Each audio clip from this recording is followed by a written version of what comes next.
Welcome to Crooked History, a CK3 story playthrough. The show that brings you the most unbelievable tales from history, mostly because we're making them up. In this series, we're going to take a closer look at the fictional life of Alfred Athelwulfson of Dorset, a man who was born for greatness. In the last episode, Alfred was able to force a tenuous ceasefire with the Northmen.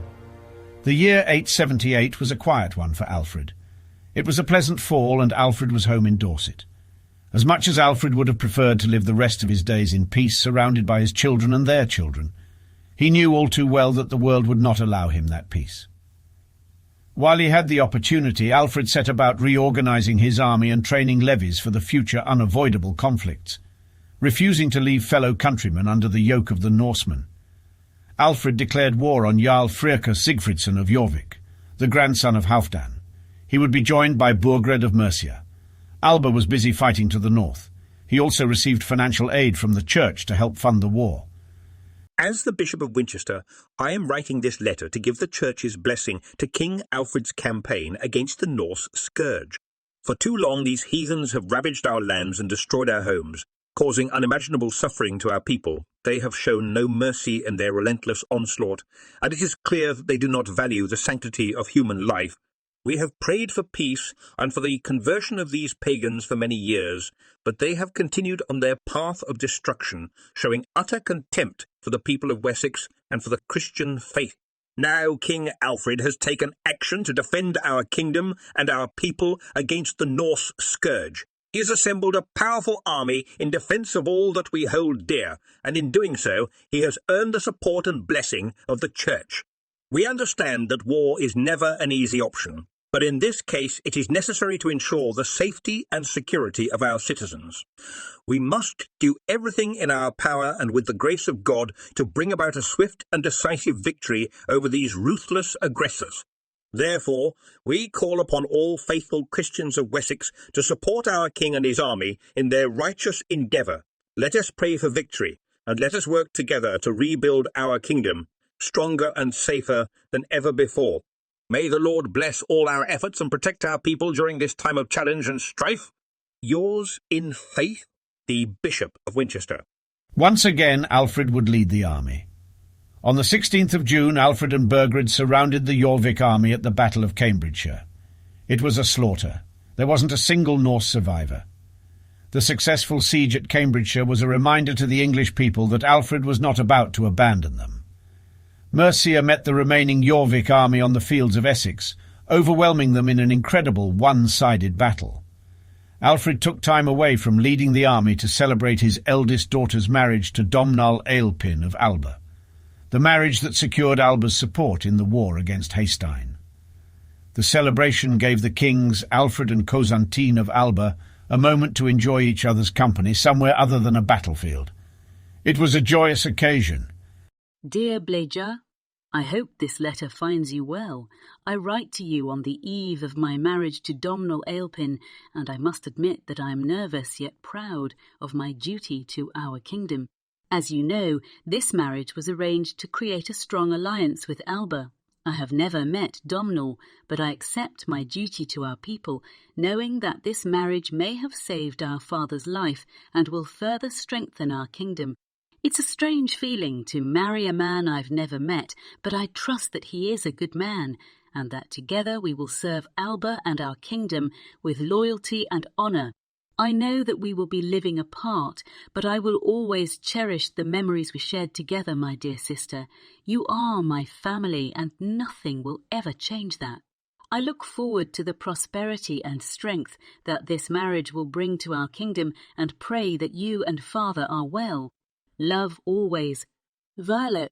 Upon returning from the wedding, Queen Ealhswith began work on developing trade ports in Dorset and White, farms and fields and blacksmiths in Somerset, once again proving her worth to the kingdom. In June of 885, Jarl Freke ended when the Jarl agreed to terms abandoning East Sayax. At this point, Alfred spent the next few years building his kingdom, creating defensive walls and towers in Buckingham. Alfred and Ealhswith also presided over a number of weddings inside the realm, giving their blessing to the newlyweds.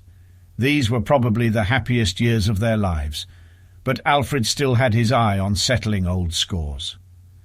In July of 887, Violet became Baroness of Alba, as her husband Domnall rose in rank. In that same month, Blager married Aldebert de Poitiers. His firstborn child was now living in Alba, and his second was living in Aquitaine. And their third son, Alfred II, took up the mantle as the Earl of Middlesex.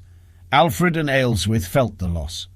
We're unsure why, but after the wedding of his second daughter, Alfred decided it was time to settle an old score with Count Snorri of Leon. Alfred declared a holy war for the county with the full support of the church. As he was preparing to leave for the fight overseas, Alfred received word that his daughter Osba had given birth to his first grandchild, Alfwine. Alfred II married Gunhilda Budvindokhtha van Vlaanderen, without his father in attendance. The Battle of Leon was a slaughter. Some historians call this a war that was beneath Alfred. Leon had supported Haystein in his earlier attacks on Mercia. Dr. Hastings has long been at war with Wessex apologists throughout his career. His thoughts on the invasion of Leon are clear. As we examine the legacy of King Alfred, we must take a closer look at his military campaigns and the reasons behind them. One such campaign stands out as unnecessary and costly, ultimately revealing his thirst for revenge and goal of settling an old score. In the year 887 AD, King Alfred set his sights on the county of Leon, located in present-day France. The motivations behind this invasion were not those of strategic necessity, nor were they reactions to external threats. Rather, King Alfred harbored a personal vendetta against the rulers of Leon that had been festering for many years. It is believed that King Alfred's irrational desire for revenge stemmed from a previous insult suffered at the hands of the Leonese court. Despite the fact that the county of Leon posed no real threat to his kingdom, King Alfred assembled a massive army and launched a full-scale invasion. It is clear that this conflict with the county of Leon was unnecessary and was driven by King Alfred's own personal agenda rather than any material or political need. While it did serve as an example of King Alfred's ability to muster a considerable military force in pursuit of his goals, it ultimately revealed a darker side to his personality and hastened his eventual decline. As we reflect on this episode in King Alfred's reign, we are confronted with the sobering reminder that even the most illustrious of leaders are not immune to personal ambition and the costs of their action, a clear example of what more modern action would have negatively contributed to society if similar attitudes were to be perched on the plate of leadership. Other experts have said that the only explanation seemed to be a medieval midlife crisis. After the victory, he bequeathed the earldom of Leon to his young son, Wulfmire Alfredson Wessex. In 889, possibly bored with the lack of someone to fight, Alfred hosted a tournament with his knight Cinehelm to serve as his champion. By all accounts, it was a grand affair. In an effort to unite England, Alfred declared war on East Anglia for his claim on the earldom of Norfolk. It was over nearly as fast as it began, but Alfred became sick on campaign, likely issues to do with his numerous injuries. He would recover, but it was also a reminder of his mortality. In August of 890, Alfred's fifth child, Sinehild, married Ordono from Cantabria. It was a matrilineal marriage ensuring that this child would remain close.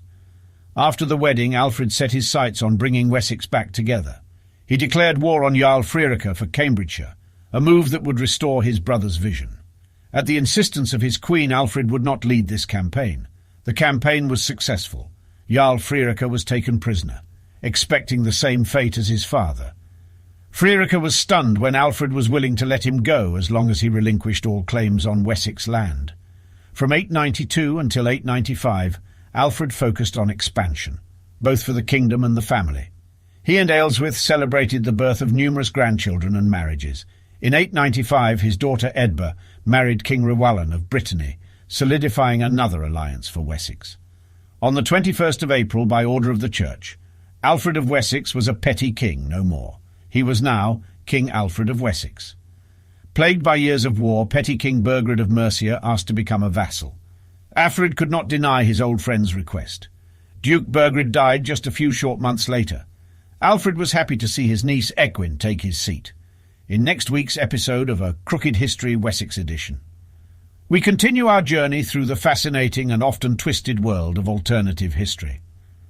Next week, Alfred begins to dream of a united island kingdom.